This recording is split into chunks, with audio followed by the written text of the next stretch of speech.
friends at Tivoli Brewing Company and the Department of Communication Arts and Sciences at MSU Denver, this is Unfiltered. And here are your hosts, Jay Schrader and Dr. Samuel J.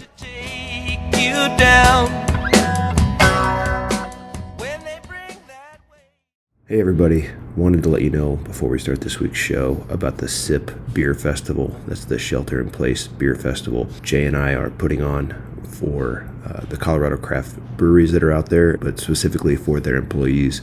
It's going to be a fundraiser that we're going to hold on Saturday, April 11th from noon to 6. There's different ways that you can participate, but it's going to be a virtual beer festival. We have some tickets. We're going to be selling some merchandise. You can learn a lot more at sipbeerfest.com. That's SIPbeerfest.com. We're coordinating with the Colorado Brewers Guild and a lot of Colorado breweries who are both guild members and non-guild members, but you can learn a lot more on our website, sipbeerfest.com, as well as on all of our socials. But again, it's a fundraiser. All of the funds, all of the proceeds are going to go back to Colorado craft brewery employees who are struggling through this time as brewery shutdowns happen. And obviously they're losing some hours. But anyhow, if you could participate, that would be great. sipbeerfest.com. We'll also leave information in the show notes. If you have any questions, feel free to email me, sam@unfilteredcraft.com. And with that said, enjoy the show. Today, Jay and I are bringing Justin Wenzelman on. Justin, if you wouldn't mind taking a moment or two to kind of introduce yourself and your connection to the craft beer industry. Yeah, so I'm Justin Wenzelman. I am a tax partner at Wifley LLP. We are a nationwide CPA firm with roughly 50 offices. We have three offices located in Colorado. I have been working in the craft beer industry for upwards of 4 years now. Quite a few craft beer clients. I work very closely with the guild. Very passionate about the industry and always here to help out in the craft beer world as much as I can. So what do you, I guess, kind of what's your area of expertise? What do you bring to the conversation and to your clients? So I'm a federal tax partner mainly. So I deal with federal income taxes, Colorado state taxes, obviously, as well. Not as proficient probably in some of the payroll side stuff. So I will talk about that later today a little bit, but by no means an expert in payroll taxes. We do have plenty of experts in the firm, but I will talk high level about some of the payroll incentives that are going on right now. So I guess, what are you seeing? We've talked a little bit about SBA loans, and Jay's discussed that, but just right now, as these last three weeks have unfolded, what have you heard from your clients? What have you seen from your perspective? Can you make sense of a little bit of this for us? Yeah. So, right now it's a mixed bag. Certain clients are doing okay, getting by. Certain clients it's the end of days right now. It kind of runs the gamut. Certain industries are still doing pretty well in the marketplace. Certain industries are not doing so well, especially in the food and beverage industry. Most of my clients, the ones I've been discussing with, have been pretty proactive on this with either furloughs, layoffs, switching their business plans to do this to go delivery systems, online ordering. The amount of breweries that have pivoted in the last 3 weeks to get online ordering on their websites is pretty amazing to me, actually, that they could actually get that done so quickly. We're seeing a lot of proactivity, and sometimes there's some reactivity, but we're trying to be as proactive with our clients as possible and getting information out there. 99% of my clients have either applied for EIDL loans or the new PPP loans that are out there that Jay will talk about in a little bit. But so we're trying to be in front of it. Okay. Can you guys just explain those loans, knowing that, yes, a lot of our listeners are brewery owners and business owners, but a lot of our listeners are just craft beer drinkers. Can you educate us on what those different kinds of loans are? I'm going to let Jay take that one. That's his area. Thanks, well, Jay. As our good friend Scott Kaplan at Ratio Beer Works yesterday called me out on, I've only referred to the EIDL as a disaster loan up to this point. So when I asked him, what's an EIDL? He got a little shaken. But I backpedaled pretty quickly. EIDL is an SBA program for economic impact disaster loans. And that specifically was the first phase of emergency lending rolled out by the SBA that hinged specifically on certain counties or states being declared disaster zones through the SBA's eyes. And that really had to be signed off on ultimately by the president's desk, as I understand it. So Colorado was early on in the stages, but not approved quite as quickly as places like California or New York, as you can imagine. But what those loans typically include are an emergency grant of, I think, maximum of $10,000. That is money that goes straight to the business to keep them afloat in times of economic impact disasters. That could be floods like Katrina. It could be fires like the Camp Fire.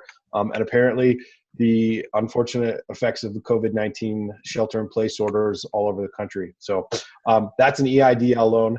The second option is what we're calling the PPP loan, the triple P for the street slang from our man Justin Wenzelman at Wifley.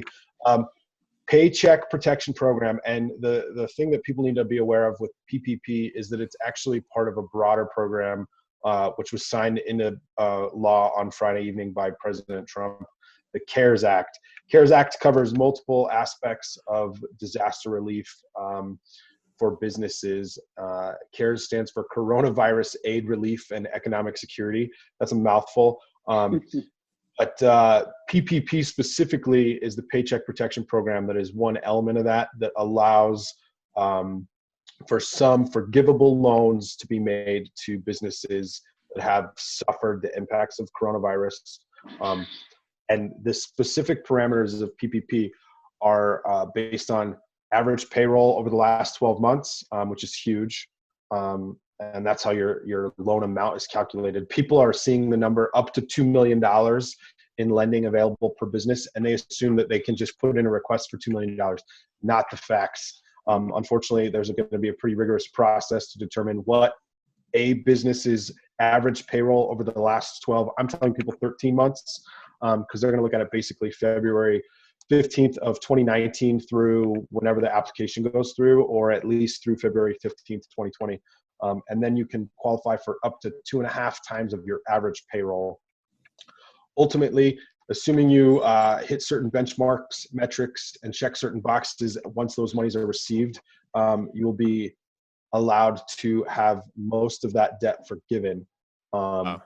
How soon do breweries get that money typically? And I mean, you know, I shouldn't laugh. I mean, I assume it's the same thing at the consumer level, or at the, you know, as us as just kind of American citizens waiting for our checks or what have you. No. How long is the wait? Well, let me put it this way: the bill took a week to pass through the House and the Senate, and then it took a couple of hours for it to get signed.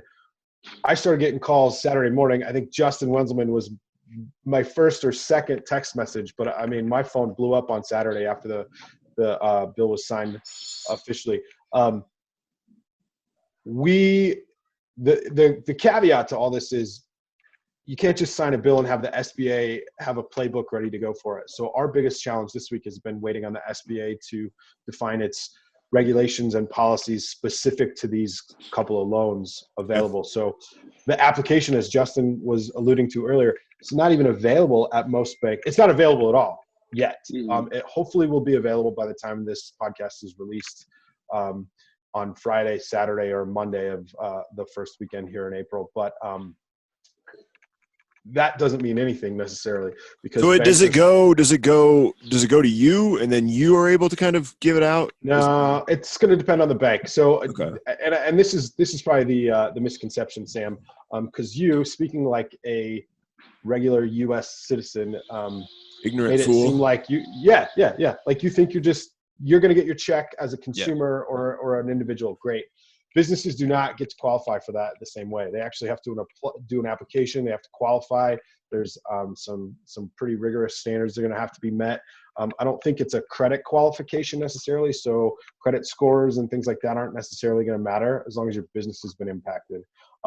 But The application process is probably going to take a couple of days. And from that point on, it's going to be at least 2 to 3 weeks, I would imagine, if you're approved to get money in the account that you're looking for. My speculation is that that the period of time that the president has built into this CARES Act will probably be extended quite a bit. I am certainly no SBA expert, but based on what we're seeing and the pace at which the SBA is moving, there's no way that we're going to be able to roll these out before the time period is even completed. So that's one thing to keep in mind. Another aspect, and I mentioned this to Justin before we started recording, people should really be aware of, if you're an existing SBA client, the CARES Act offers a lot of debt relief for the next 6 months that people need to be very in tune with. Reach out to your current bank if you have an SBA loan on the books already, because automatically your payments should be forgiven by your bank for the next 6 months, effective today, April 1st, because CARES Act and the federal government and the SBA are actually going to be paying your bank your loan payments in place of your own money. So yeah, anybody that borrowed money through the SBA to start their brewery or their business in general in the last couple of years is very likely to have all of that debt removed from their balance sheet for the next 6 months. It's crazy. Okay, so Justin, like, you hear this, what's your role then in kind of communicating that to your clients? I mean, they're obviously calling you all the time, right? Are you just kind of walking them through these applications? Most of the applications are basic business data. There is one section, especially with the triple P loans, on their base calculation of what the amount that they can borrow. We can actually help out with that calculation because it is involved, and there are certain things that are considered payroll, certain things that are not considered payroll, things that are considered payroll that you wouldn't think are considered payroll. So that's where my firm has been helping most of our clients out. We have a rapid response team is what we like to call it, because we love catchy titles like that. So we are knee deep in helping our clients calculate these base amounts, at least to the extent that we know what's included right now. Obviously, without the application and without the SBA template, which I assume will have pretty much a walkthrough of this calculation, we're at least data mining our clients and finding everything that should be included to the extent that we know in the legislation. It was an 800-page legislation that came out too. So the fact that we've digested this pretty heavily over the last 5 days is pretty impressive. And I know there's a lot of other CPA firms that are working a lot of hours. I think our banker friends should maybe start working Saturdays and Sundays to speed up the process. But you're gonna see bankers, CPAs, probably attorneys and bookkeepers are going to be the most overworked people in the middle of a shelter-in-place order that you've ever met. My 9 to 5 banker's hours really tend to happy hour. It's going away pretty quick, I imagine.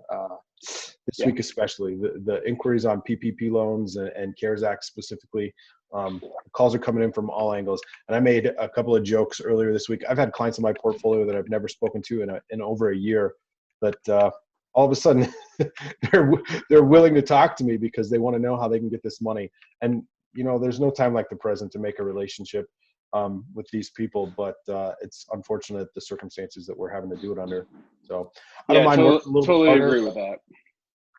Yeah. We're gonna either make clients for life or people won't want to talk to us again. Unfortunately, it just kind of depends on how the situation goes. I live my life like that every day, though. So exactly, we are trying to respond as fast and as quickly as we can to everything. But unfortunately for us too, regardless of the one of the things that came out of the legislation in mid-March was that the extension or the filing deadline got moved to July for individuals, trusts, and C corporations that were due 3/30 and 4/15, which is great. But people that have refunds coming are obviously still clamoring to get their stuff done. So our hours haven't really slowed down.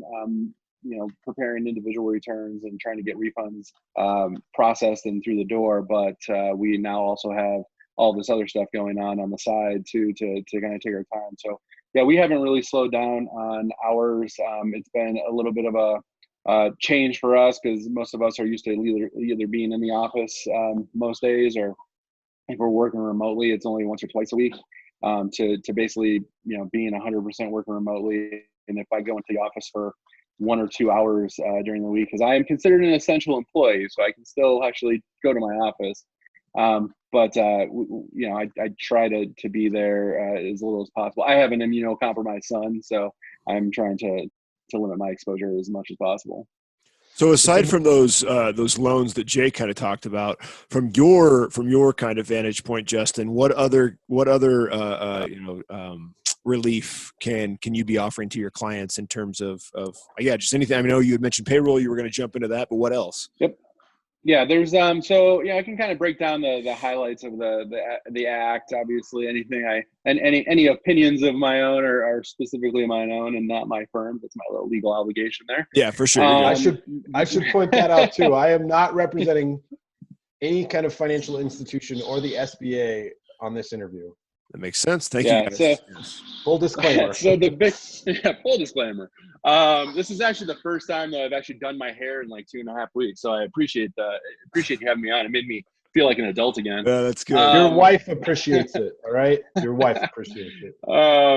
So the biggest one that everybody is clamoring over and everybody hears about from an individual side is the rebate checks that are going to be coming here within shooting for the next probably 3 weeks was at least what they said. But given the rate that things move, I would probably say we're looking end of April at best, and that's if you have direct deposit set up on your tax return. So the rebate checks are up to $1,200 per person. If your AGI for a single individual is under $75,000, and for a married couple under $150,000. They get reduced for every $100. They get reduced $5 for every $100 over that threshold, and they're completely phased out if you make $99,000 as a single individual, and whatever the math on that times 2 is for a married couple. So basically, right at $198,000. That's the math. So, and then an additional $500 for every qualifying child. So there's a few interesting things on that. So that those numbers are going to be based on your 2018 returns if your 2019 returns are not filed. Okay. The weird part about that is that these rebates are really for 2020. So there's a couple of I think unintended consequences that could happen. So if you had a really good 18 and 19 and you were a married couple and you made $175,000 each year, and then subsequently in 2020 got laid off and your AGI goes down to say 90,000 for a married couple this year because you get jobs later in the year when the economy recovers. You'll actually get a stimulus check still after you file your 2020 return, because really this is supposed to be for 2020. So if you didn't get a check based on your 18 and 19 return, you could still potentially get a check down the road next year when you file your 2020 return if you were under those thresholds. So it's one thing to think about, but it doesn't really help anybody now if your 18 and 19 returns are over that threshold. The other unintended consequence I feel like is somebody that is actually under the threshold for 18 and 19 and then, goes above that threshold. So say your industry is strong and you're having a good year, which there are still some pretty strong industries out there doing pretty well. I have clients that work in the stock market, selling, products that predict stock market trends, and they're crushing it right now. I have a client that I spoke to yesterday that sells technology for online insurance applications and onboarding. And he said unintended consequences, they are slammed with work because all of a sudden people are afraid to sit down in an office with their insurance broker. So, yeah. So, an unintended consequence is that, you could actually get your rebate check, which is, again, quote unquote, supposed to be for the 2020 tax year. You could get that check based on your 18 or 19 filings. And then in 2020, you could be over the threshold, but you don't have to repay that money. So there's a couple of interesting unintended consequences on it. And sorry if there's background noise too. I have a kitchen that is under construction, and so there's as we kind of working speak. behind me. Yeah, I have not had a functional kitchen the entire COVID crisis, so it's been really great living out of my bedroom. That's Camp stove. So you need a camp stove. I grill a lot. Yeah, so that's probably the biggest one that people have heard about, and everybody's really clamoring to get their checks now. How far does $1,200 go per person in a crisis if you've lost your job? I mean, obviously it helps, but there's a lot of other things that you need to be doing from an economic standpoint. The biggest one is for your renter. Definitely talk to your landlord about rent deferrals, rent abatements, changing up your lease agreement to maybe defer it to, later in the year. I don't think landlords are going to just, say, don't pay me rent, but I do hope that they will at least, try to work with the people that are renting from them. Jay, did you have something to say on that? Yeah, I want to piggyback on that only because a lot of banks have already implemented up to 90-day loan deferrals for commercial real estate and conventional loans as well. So chances are, if you're a renter, if your landlord is a savvy landlord and business owner, they've already requested a deferment on any payments that they make to the bank. So they should be passing those savings or those that debt relief along towards you somehow in some way. So don't be afraid to ask the question as a renter. On the flip side, if you're a brewer or a business owner that owns real estate that you pay on that's not through the SBA, don't be afraid to approach your bank and request a deferral. Are you guys finding? No, totally agreed. Are you finding from talking to your small business clients that those landlords, that those the folks that they have to pay rent to or pay fees to or what have you, are they being pretty flexible with things, or are some people being pains in the ass? From my perspective, I don't have a ton of investor real estate clients, so I wouldn't say that I know too much about how they're dealing with their tenants, or on the flip side, how landlords are treating tenants. Anecdotally, I've heard that there are some places or some businesses that are being asked to pay rent as of April 1st, whether or not their property has had any kind of debt relief extended to it. So that's strictly anecdotal, and mostly probably actually stuff that I've read in the news and heard second or third hand from other bankers in the know. Yeah, most of my clients, from when I've talked to them about that, most of the landlords, 80% of them, I would say, are being pretty good about it. Obviously landlords, this may be their primary source of income, so it might be tough for them to even skip one month of rent. A lot of them are, giving them, a chance to get these new SBA loans, the EIDLs and the PPPs in place, so that they can be on the priority list to get paid pretty quickly. But I would say most of them are at least doing a decent job, because, on their end too, they're, as landlords, they have obviously mortgages, or most of them have mortgages to pay to banks. They're working with their bankers right now, their banking relationships, to try to defer their payments as well. So if they don't have their big mortgage payment every month, they don't, they're not necessarily relying on the rent payment to come in. So I think it's amazing how much of a trickle down effect our economy really is when you think about it. Yeah. We need everybody to be working together, and bankers to be, lenient on their mortgage or their loan obligations with their clients, and then hopefully in turn the clients that are renting to these small businesses are. Sorry about that. Did I skip out there? I just got a phone call, so I'm on my phone too. Hopefully in turn, the landlords will then be lenient to their renters too.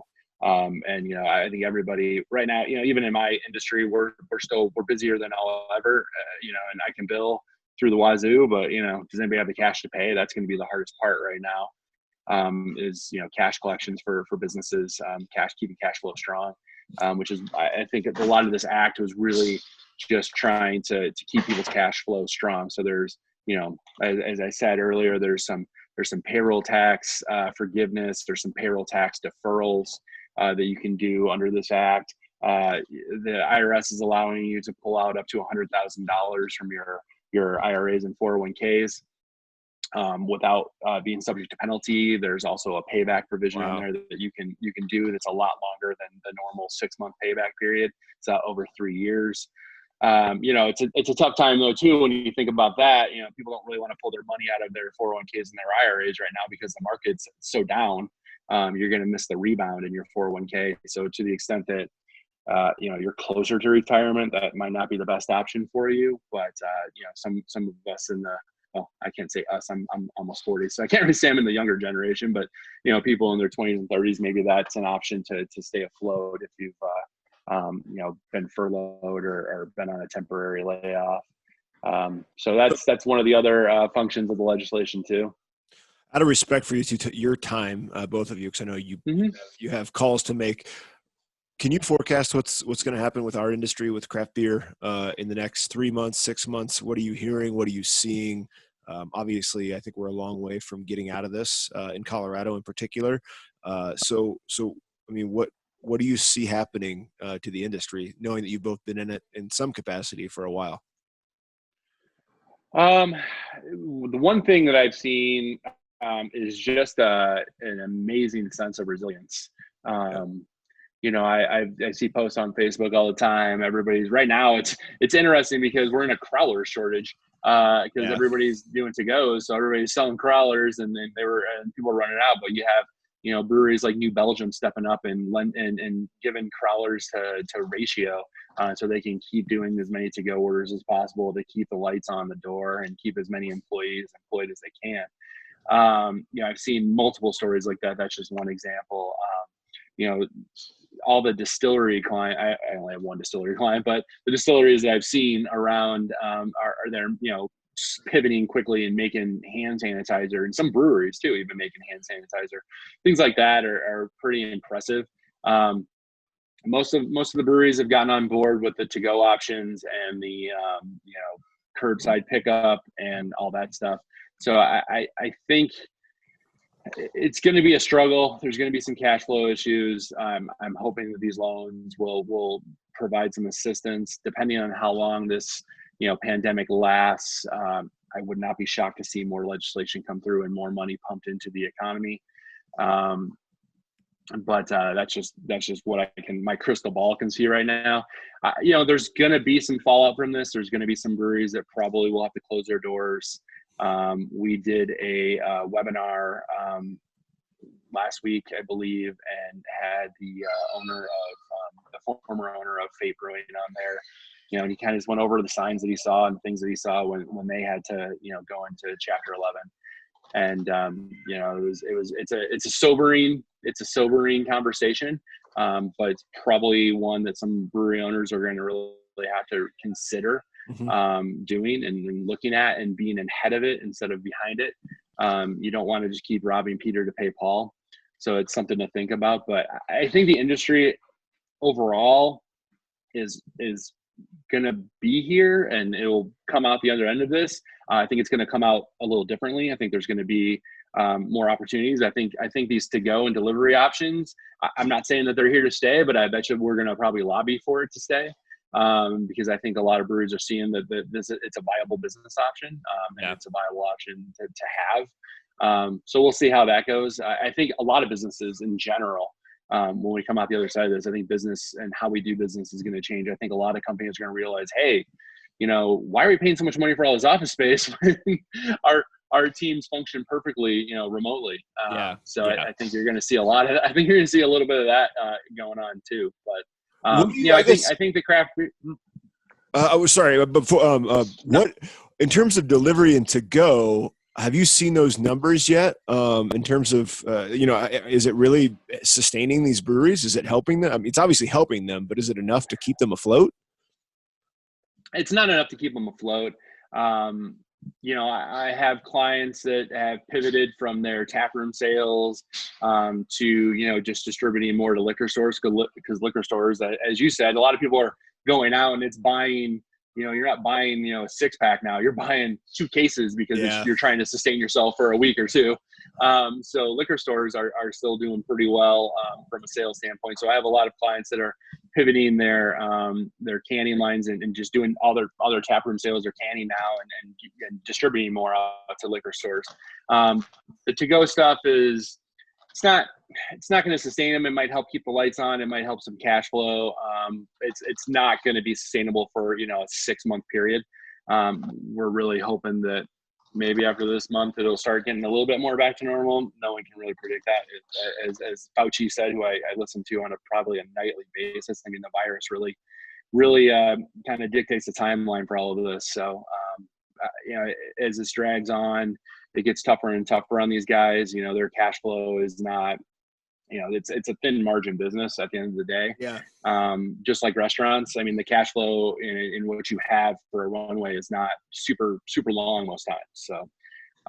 So hopefully the stimulus helps and can keep some lights on, keep some people employed, and we can come out the other side of this and be stronger and gain some operational efficiencies with it too.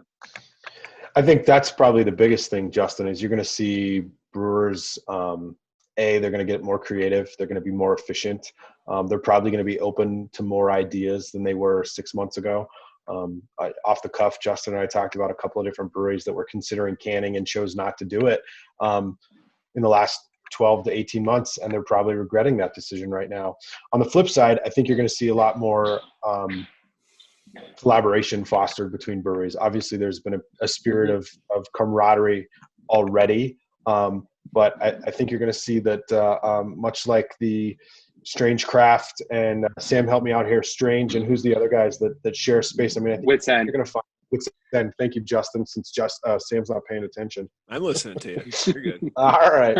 I think you're going to see across the board a lot more collaboration. People are going to use all sorts of means and opportunities to speed things up, save money, be more efficient, as Justin said, and ultimately, hopefully, be better business owners and operators on the other side of this. God forbid we will see some breweries close. We will see some restaurants close. We will see some businesses in general shut their doors completely and not come back. I hate to admit it, but that's part of the natural selection process that we're dealing with in the world, whatever it is. But the tough ones, the smart ones, the agile ones are going to be the ones that come out of this stronger on the other end. Yeah, I mean, I think that's a really good point. And to really bounce back to what Justin said too, I think the flexibility of law to allow for to-go orders and delivery orders, if we can continue to just push back and make sure that doesn't go back to something previously, that's just going to change craft beer, not just in Colorado, but I think across the country, because every state seems to be doing it. Not every state, but most are doing it. And so I think a creative brewer, a creative brewery owner, a business savvy person can capitalize on this down the road and really use it to their advantage. Like Jay said, running a leaner operation, but an operation that hopefully kind of rebuilds that cash flow that you guys are talking about.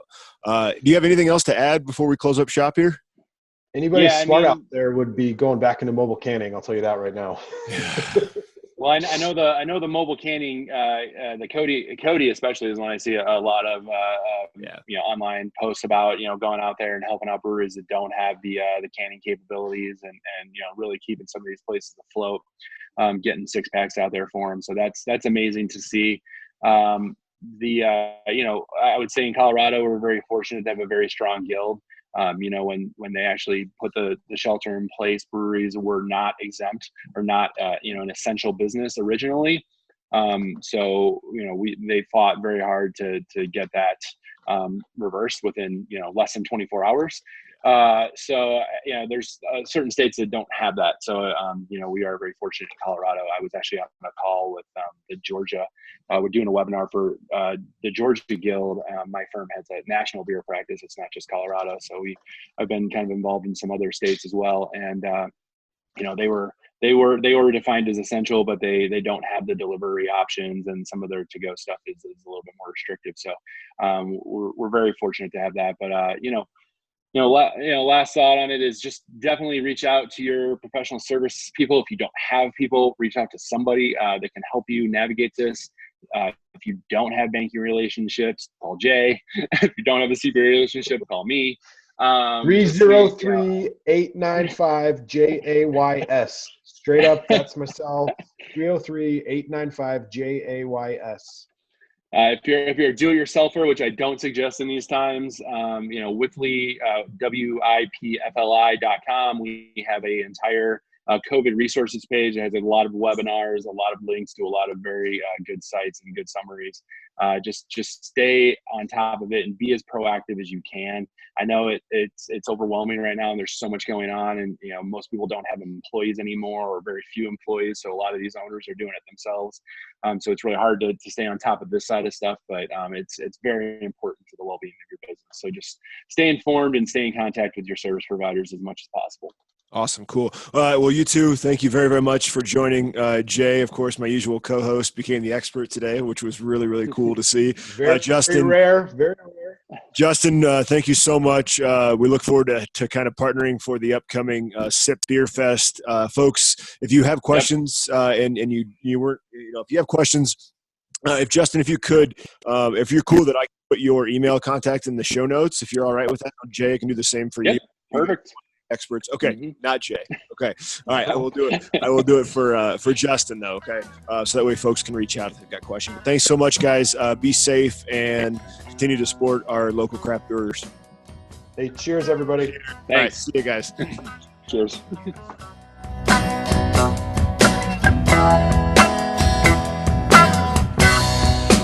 When they come to take